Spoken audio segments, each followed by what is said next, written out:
И 17 годишнината од загинувањето на 10 прилепски бранители кај Карпалак се одбележа пред малата спомен плоча поставена на банкината на автопатот Скопје-Тетово. Бранителите лицата кои го преживеа нападот велат дека ќе помини втората деценија од масакрот, но надлежните не презеле мерки да им содаде почит на загинатите на достојно спомен обележје.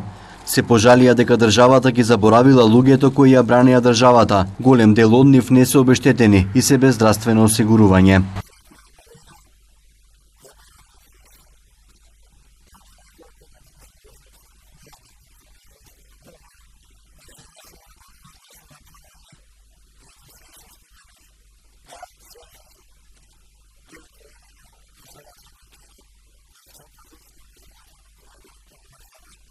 Стојанче Ангелов, бранител од 2001 година, сега како представник на владина делегација, рече дека власта ќе излезе во пресрет на барањата на бранителите ако се издржани.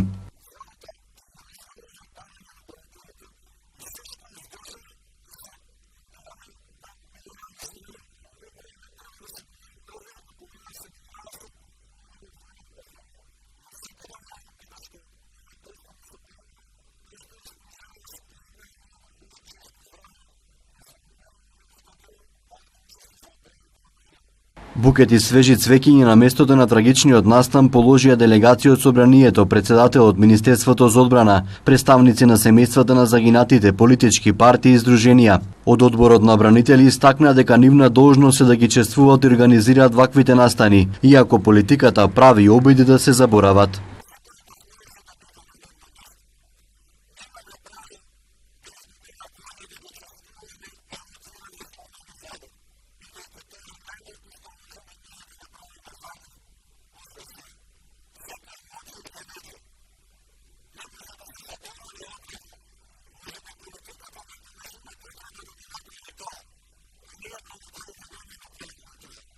Крвавиот масакар кај местноста Карпалак се случи на денешен ден во 2001 година околу 10 часот. Конвојот Нарама беше подмолно нападнат од заседа при што беше погоден едно транспортно возило Нарама, во кое беа 8 војници и 20 офицери, сите од резервниот состав на армијата.